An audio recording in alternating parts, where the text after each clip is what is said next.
Yeah, so I'm just gonna lay it out there. When you're like, I have a what was it, a goblin anime to show you? I was not ready for what this was. No, I kept calling it Sakamoto, but he's a goblin when nobody's looking. Yeah, and I thought it was a literal goblin, and then when I saw what I would normally call it gremlin, because I've seen it as like Gremlin Diva is the similar fucking thing. Gremlins, goblins, they're all the same. I mean, as far as this is concerned, she's a part human creature.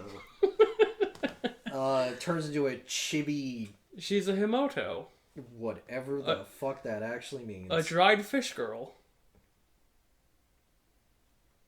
That's gotta mean something special in Japanese. Yeah, that's what Himouto means. They say it in the first episode. Okay, that's lovely. Anyway, she lounges around the house in her raccoon or her hamster hoodie because she got hamsters and became obsessed with hamsters. Yeah. She actually takes care of them. Sometimes. Although I guess when he was like, she's really taking care of him while he's feeding them. No, he was cleaning out their cage. Yeah. Anyway, I guess we should explain. So Umaru lives with her brother, who is like a 26-year-old office worker with no soul. He doesn't know how to relax, but that's fine because the show's not about him. Nope. It's about Umaru being a goblin or a gremlin when no one's looking. She is... she's basically destined to become a NEET. Yeah, she's kind of already there. Yeah. I mean, she leaves the house, but like she's there. Yeah. And her desperate attempts to keep that hidden from her friends, because to her friends she is absolutely perfect, sparkling, glowing, literally sparkling. Can do no wrong. Everybody loves her. Yeah. Gets good grades, good at sports, friendly. Yep. Goes out of her way for people. Except, well, no, even sometimes for her brother, but, I mean... Most of the time not. Yeah, no, most of the time she's taking advantage of him. There's really no through-line plot, exactly, except that Umaru slowly,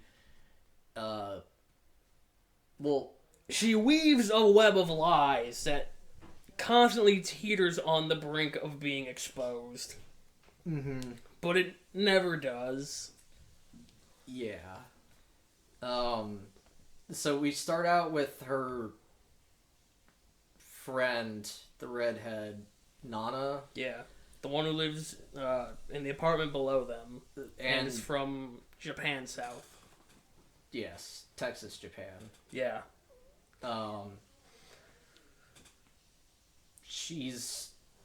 Everyone's got something they're hiding, I think, is kind of the theme of... Except the brother. He's too boring. Well, he's kind of he's helping to hide. No, he's not. Umaru. No, he is not. He is actively working to expose her. No, because he goes along with Gremlin Umaru being a sister with the one girl. So no, the one time. His main thing is that he wants to instill responsibility in his monster of a sister.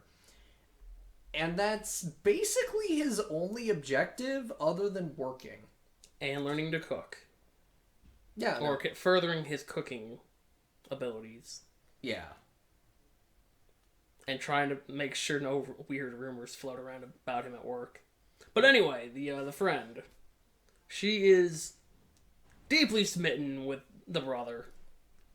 Her face steams like a literal rising thing of steam comes off her head whenever she interacts with him, because he was the first nice person to her. Yeah, he made eye contact and didn't stare at, the goods. Her large, if I may borrow a Monty Python reference, large tracts of land. Yeah, that's, while the characters don't really ogle it, the camera in this anime sure loves to just focus in. Yeah, it's kind of towards the end, though. It's still kind of annoying. Yeah. Because, like, I like her character. She's a bottomless pit with a southern accent. Yeah. She's just a wonderful, nice character who just feels out of place. So we have her show up and then get woven into the nonsense a little bit. She doesn't come over very often. Much to the brothers' dismay. Because when she comes over, Umaru has to clean. In her own way. And be less of a gremlin. But, like, he finds out that her version of cleaning was just stuffing everything in the laundry room. I mean, hey. It's something. It was more than nothing, I guess. And then we get a stalker. She's only stalking because she's really shy and she doesn't know how to give back the Umaru's ID. Yes. And so she meets Gremlin Umaru, who pretends to be Komaru. Yeah, Komaru, something like that. Her little sister. Quote unquote. Which is so weird because it's like Umaru literally in physical reality shrinks into a gremlin. And I kind of can't deal with that sometimes. That's like real. Yeah. But, yeah, and then she starts calling Gremlin Umaru Master. Yeah, she's just like, hey, teach me how to...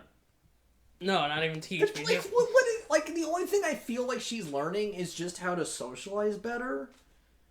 I mean, that's a skill. And then Umaru, in real life, goes out of her way to befriend, what is her name? Kyrie. So that works out, and Kyrie seems kind of weirdly obsessed with Umaru. That's because she's everything she's not. I guess? She has friends, and Kyrie does not have friends. And she desperately wants to make friends. It works out, except that Kyrie becomes deathly jealous of Nana. It's fine. And then, like, kind of has a thing for... okay, Nana wants... what is her brother's name? I think it's like Taihei. Like, Nana wants Taihei. Like, it's really obvious. But, like, Kyrie kind of, like... I think she has trouble getting along with Taihei because of her own problems with her own brother, who happens to be one of his coworkers because, you know... Everything is connected. Yeah, because another member of the group, her brother, also works with Taihei and is constantly looking at hentai. At work. Yes, and it freezes his computer because of course it does. It's great. It's kind of endearing in a weird sort of way. And it makes, oh shit, what the fuck is her name? His sister? Yes. Sylphan Ford Tachibana. Sylphan Ford. They call her Sylphie. It's still... And she, like... I love her because she enters scenes in the most obnoxious way possible to the point where she brings in a fan and, like, a stand-up backprop. Like, a backdrop to her. Yeah, it's great. She's almost to the point where she's, doing that, like, hand to the backhand to the side of the mouth, laughing. No, I think she does it. I think she does it a few times. She gets close, but I feel like she doesn't fully cross over and just become that. And she's basically 2 steps removed from rising out of the floor. Like a certain other character we know. I love her. She is my favorite character because she is just awkward and the fucking tennis episode where she goes crashing through her own backdrop twice. Yeah. And she's, like, destroyed by the end of the match. Love it. She's fantastic. She's overly competitive, and I think she's fantastic. She wants to compete in everything. Like, on New Year's Eve, they're ringing the bell. And she's the first one to ring the bell, so she runs up to the camera. She's like, I was the first one to do it! Me! First! She's the one who's constantly in comment threads just screaming first. You had mentioned it when we were watching it. She's like the inverse of Umaru, where she's a gremlin outside, and then possibly normal inside. Yeah, she's aggressive. Like, she's embarrassed to be the attention... I don't want to call her an attention whore. I mean, it's kind of accurate, but her attention-seeking behavior makes her embarrassed when her brother is watching. Yeah. Which is odd. Because they're both deep into anime. Yeah, they're both weebs. It's kind of hilarious. To the point... But you can tell that they're foreigners because she's like, Japanese animation. I'm like, no one calls it that! Fucking start calling it Japanimation. I'm gonna fucking smack you. But yes, she hangs out with the fighting game alter ego of Umaru, UMR. Yeah. And they become like besties. Yeah, all plotting the downfall of Umaru. But they never get around to that because, of course, they don't. Yeah, because that would make no sense. So the rest of this show is just kind of them bumbling around through the apartment. Yep. Most of any episode takes place in the apartment. Sometimes a grocery store or a convenience store, the mall, or the arcade. Yeah. Lord, they spend... I kind of love that she's an arcade rat. Like a deep... To the point where the owners of the arcade are terrified of her. Yeah, they know her capability. She's top 10 in every game. Just destroys them. Basically is trying to run them out of business. Yeah, she's really good at crane games. Like they'll actually rig the game against her, and then she'll just win anyway. Yeah, no, because she's just that good. Just like her brother 10 years ago. Well, I feel like he was good by accident. No, he was like, hey, I'm gonna go for the handle one. Well, yeah, but I mean, like, his skill is inherent, whereas her... math. Yeah, whereas her skill is, like, because she's always there. In fact, it's entirely possible that the inciting incident was when he brought home a weird samurai cat. Oh, no, that was definitely the inciting incident. That's exactly why she goes and gets more. Although she was looking at otaku stuff when he showed up.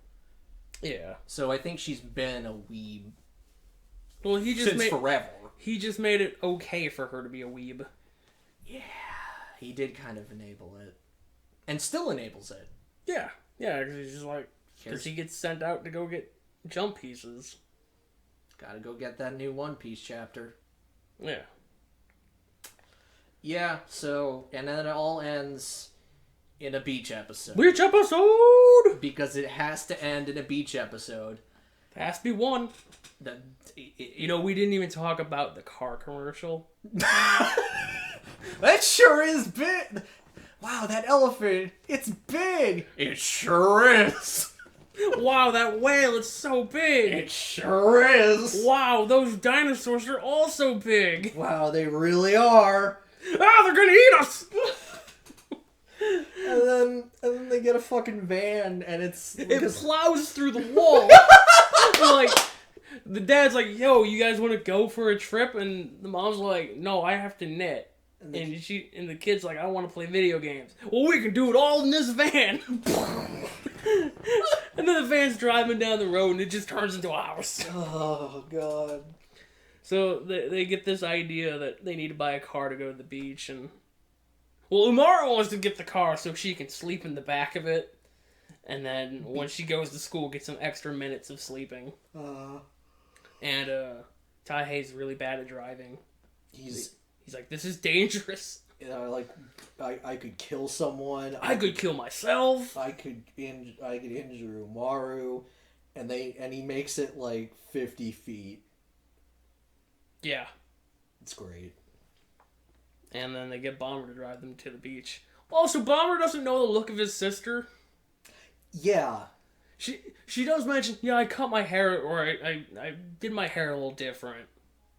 And I haven't really been looking him in the eye, so man, I don't know. But he doesn't know that it's me.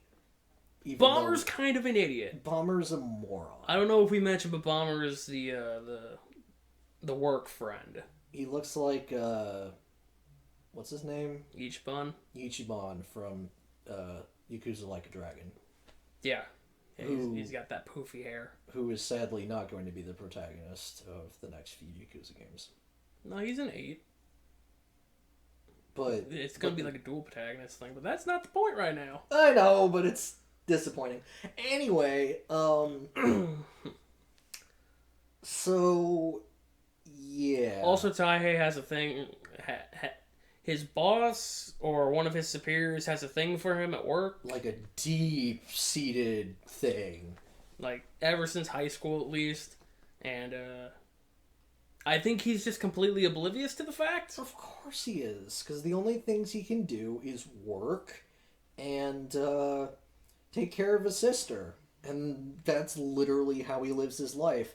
And the problem is that he even is like, well, what do you want to do? And then she's just like, never mind. And then, like, dies inside as she walks away and goes to watch romance movies and get blasted.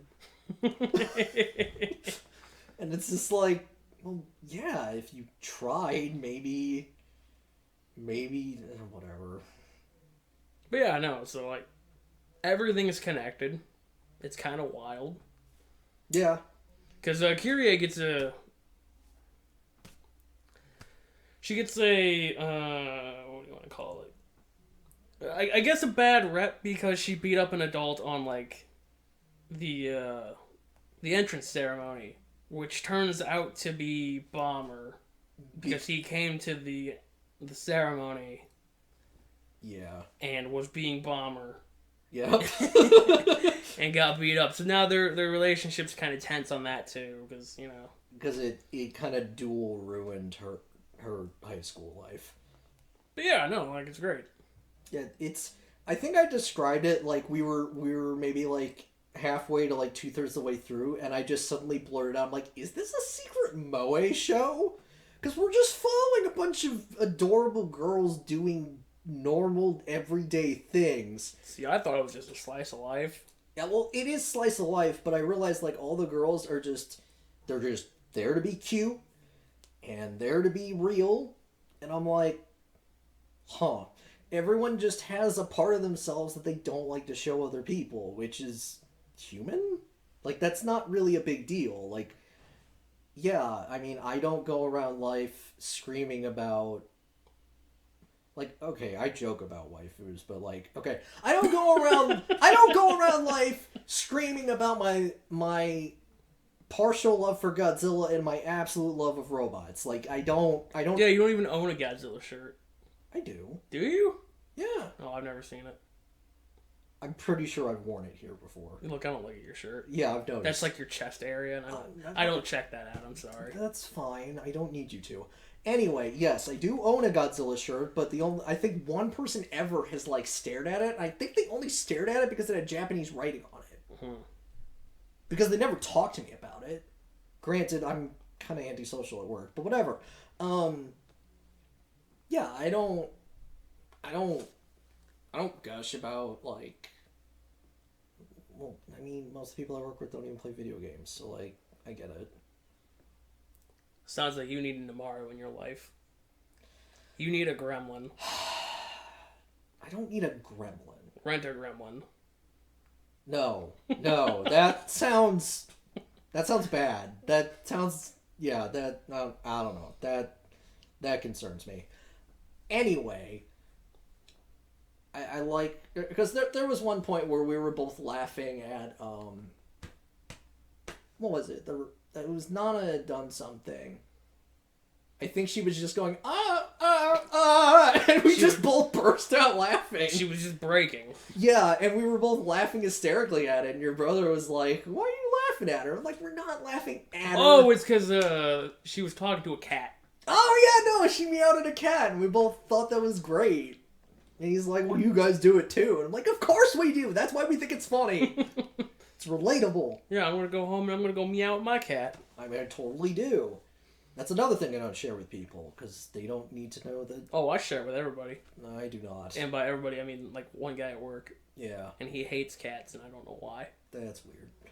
Anyway, the main thing about this show that I really liked is that everyone's kind of relatable. They deal with the relatable things.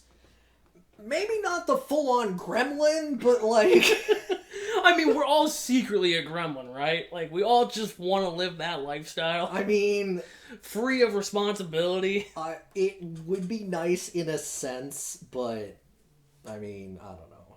I'm getting older, and the gremlin life... Yeah, you're going to turn into Thane, and you're going to get a day off, and you're going to be like, I don't know what to do. To be fair, I do basically nothing on my days off.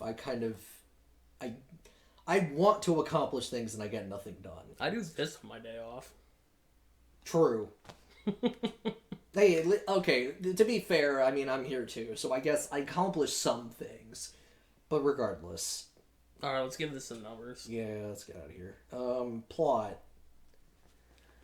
I mean, it's not a strong plot, but it's consistent.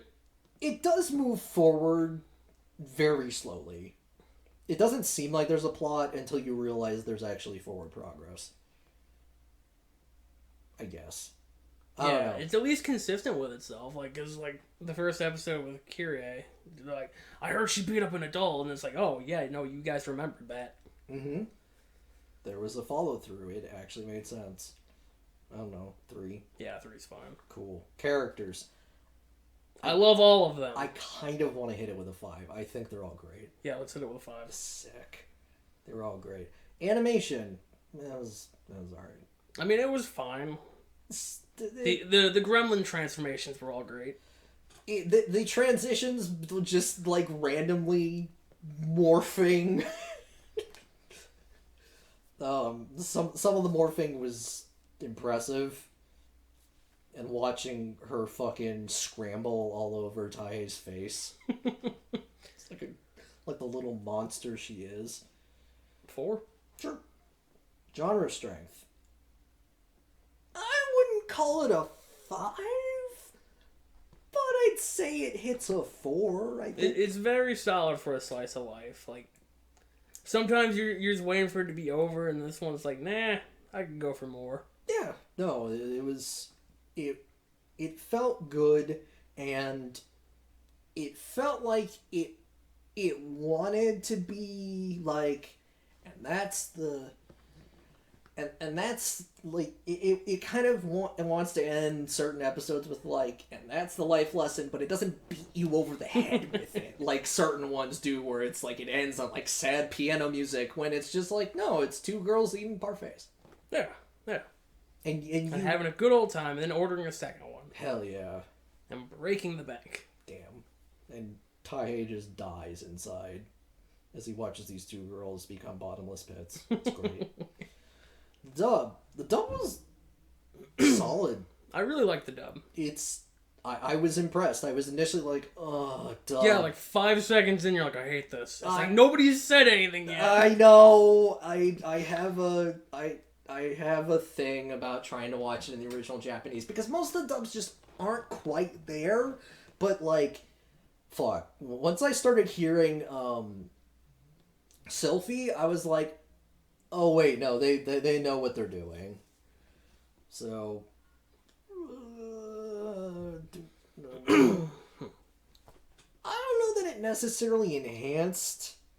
I don't know, man. I don't want to hear cola in Japanese. Cola! Potato chips. I think that was great. Those are always my favorite parts. They were kind of wonderful. I love the transition for Umaru between like, oh, I'm the sparkly wonderful thing, and oh, I'm the gremlin now.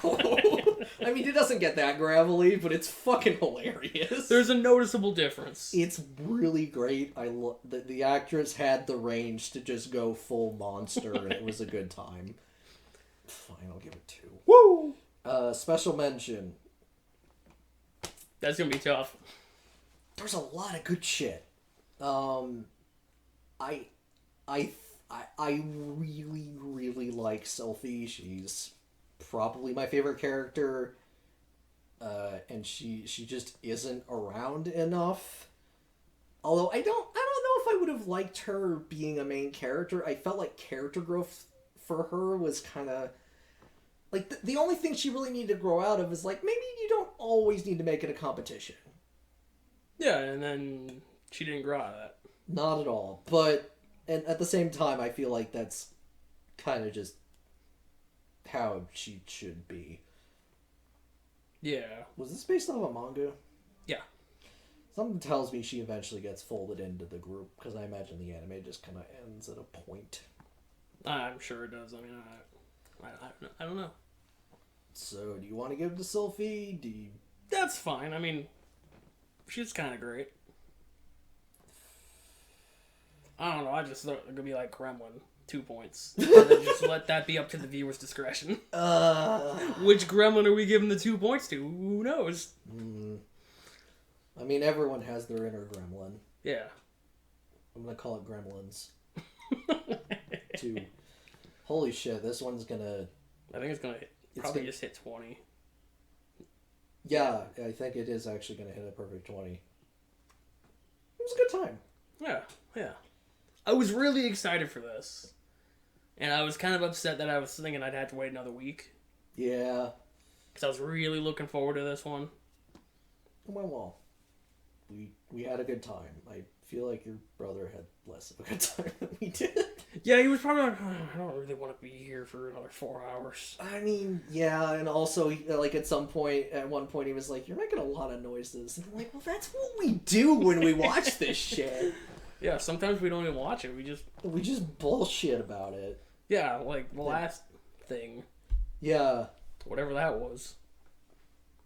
Yeah. Alright, well, we'll see you guys later. See ya.